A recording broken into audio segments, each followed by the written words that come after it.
যারা মাছ চাষ করেন সবার একই সমস্যা, মাছ বড় হয় না, মাছ ভেসে থাকে, মাছ খায় না, আর খাইলেও বড় হয় না। কেনই বা বড় হবে বলেন? মাছ যেই জায়গায় আছে, আপনার পুকুর, সেই পরিবেশই যদি খারাপ হয় তাহলে মাছের কি দোষ? আপনার পুকুরের পরিবেশ বলতে বোঝায় মাছ সুস্থ থাকা। একটা পুকুরের কয়টা গুণ থাকা দরকার? মাছ বড় হওয়ার জন্য মাছের পরিবেশটা মূল বিষয়। পরিবেশ বলতে পানি এবং পানির যে গুণগত মান, মাছ যেখানে থাকবে তার পরিবেশ ঠিক করা। কিভাবে ঠিক করবেন? দর্শক, আপনাদের যে 3টা সমস্যা তার সমাধান করে দিব ইনশাল্লাহ, আমার সাথেই থাকুন। মাছ যেখানে থাকছে, পুকুর অথবা বড় ঘের, এটার পরিবেশ ঠিক রাখার জন্য প্রথম প্যারামিটার হচ্ছে অক্সিজেন। অক্সিজেন যদি ঠিক না থাকে, চিন্তা করেন একটা ঘরের মধ্যে অনেকগুলা মানুষ আছে এবং সেখানে অক্সিজেনের স্বল্পতা, তাহলে কি হবে? অনেক গরম হয়ে যাবে, অস্বস্তি হবে। এই অবস্থায় সেই পরিবেশে টিকে থাকা কঠিন। ঠিক একই রকম পুকুরে অধিক সংখ্যক যখন মাছ থাকছে তখন অক্সিজেনের অভাব হচ্ছে এবং এই অক্সিজেনের অভাবে মাছগুলো ভেসে উঠছে। আপনি মাছকে দোষ দিচ্ছেন, মাছ বড় হচ্ছে না। তার পরিবেশ ঠিক না রাখলে তো মাছ বড় হবে না। এই সমস্যার সমাধানে সোর্স অফ অ্যাগ্রো নিয়ে এসেছে পৃথিবীর সেরা এয়ারেটর। বিভিন্ন ধরনের এয়ারেটর রয়েছে। আপনার পুকুরের ছোট বড় এরকম অনুযায়ী বিভিন্ন সাইজের বিভিন্ন ধরনের এয়ারেটর রয়েছে। এই যে এটা যেখানে আমি বসে আছি, এটা বলে প্যাডেল হুইল এয়ারেটর। এটাও 4 পাখা 2 পাখা হয়। 2 থেকে 3 বিঘা, 4 বিঘা, 5 বিঘা যে কোনো পুকুরে এটা বসানো যায়। মাছও কিন্তু থাকে কি একদম রিস্ক মুক্ত। মাছ হঠাৎ করে অনেকের অক্সিজেন ফেল করে মারা যায়। এই এয়ারেটরগুলো লাগিয়ে রাখা, মাছ যেমন বড় হবে ঠিক একই রকম আপনার রিস্ক মুক্ত।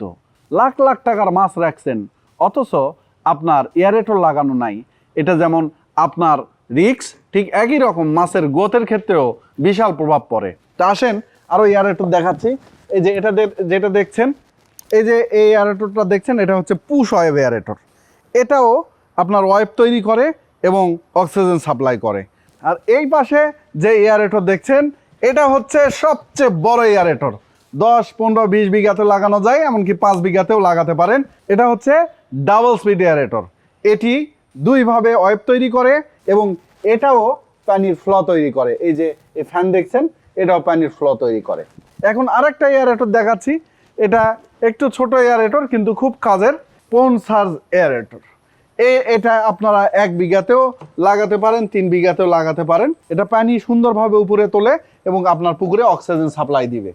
আরেকটা খুব কম দামের একটা এয়ারেটর রয়েছে। এটা হচ্ছে ফাউন্টেন পাম্প এয়ারেটর। দেখতে খুব সুন্দর লাগে, একবারে ফাউন্টেন হবে, সুন্দর ঝর্ণা হবে, এজন্য এটাকে ঝর্ণা এয়ারেটর বলে। এটা দিয়েও কিন্তু অক্সিজেন সাপ্লাই হয়, দাম কম।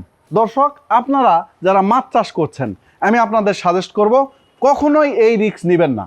আপনারা পুকুরে একটা হলে এয়ারেটর লাগিয়ে রাখবেন। আপনার মাছ ভাসা বন্ধ হবে, মাছের গ্রোথ ভালো হবে, মাছ ভালো খাবে এবং আপনি থাকবেন টেনশন মুক্ত। আর এই এয়ারেটরগুলোর মোটর কিন্তু 100% কপার। আর আপনারা পাচ্ছেন 18 মাসের ওয়ারেন্টি। যে কোনো কিছু অসুবিধা হলে ইনশাল্লাহ আমাদের কাছ থেকে সার্ভিস পাবেন। আর হ্যাঁ, মাছের কিন্তু 3টা সমস্যার কথা বলেছিলাম, একটা সমস্যার সমাধান হলো। আরেকটি রয়েছে অ্যামোনিয়া। এটা এক বিষ। পুকুরের পানিতে যদি অ্যামোনিয়া থাকে তাহলে কিন্তু বিপদ। আর এই অ্যামোনিয়া দূর করার জন্য আপনারা পাচ্ছেন এই অ্যাকোয়া কেয়ার। এই অ্যাকোয়া কেয়ার আপনার পানিতে যখন দিবেন, পানিতে অ্যামোনিয়া ইনশাল্লাহ রিমুভ হয়ে যাবে। এটা একটা সায়েন্সের ব্যাখ্যা।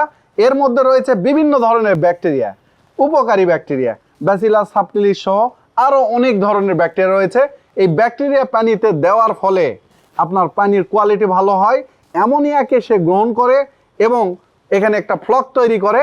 আর এই ফ্লকগুলো আবার কিন্তু মাছ খায়, অর্থাৎ খাদ্য খরচও আপনার কমে যাবে। আর একটি সমস্যা, সেটা হচ্ছে মাছ বড় হয় না। এটার জন্য রয়েছে ফিশ ভিটা। এই ফিশ ভিটা ব্যবহার করে ফিডের সাথে মিশিয়ে আপনি যদি মাছকে খাওয়ান, মাছ ইনশাল্লাহ দ্রুত গ্রো হবে। আপনি যা এখন করছেন তার থেকে অনেক গুণে ভালো হবে ইনশাল্লাহ। এই হচ্ছে আপনার 3টার সমস্যার সমাধান। আপনারা যদি বুঝে শুনে মাছ চাষ করেন তো অনেক বেশি প্রফিটেবল হবে। দর্শক, সব সমস্যার সমাধান ইনশাল্লাহ আজকে দিলাম যারা মাছ চাষি তাদের জন্য। ভিডিওটি যদি ভালো লাগে কমেন্ট করে জানাবেন এবং অন্য মাছ চাষিদের উপকারে ভিডিওটি অবশ্যই শেয়ার করবেন। আর আমাদের কাছে এই এয়ারেটরগুলো অথবা প্রোবায়োটিক অথবা মাছের ভিটামিন পেতে সরাসরি যোগাযোগ করতে পারেন এই নাম্বারে। বিভিন্ন ধরনের পরামর্শ নিতে পারেন। অভিজ্ঞ ও দক্ষ কাস্টমার কেয়ার আপনাকে সহযোগিতা করবে ইনশাল্লাহ। আপনার পুকুরের জন্য কোনটি দরকার সেটা আপনাকে সাজেস্ট করবে। এখন আপনি প্রযুক্তি নির্ভর মাছ চাষ করবেন নাকি সেই আদি ব্যবস্থায় থাকবেন, নাকি খুব ঝুঁকিতে থাকবেন, সিদ্ধান্ত আপনার। আমি বলবো প্রযুক্তি নির্ভর মাছ চাষ করেন, ফলন হবে দ্বিগুণ, লাভবান হবেন ইনশাল্লাহ। ধন্যবাদ সবাইকে।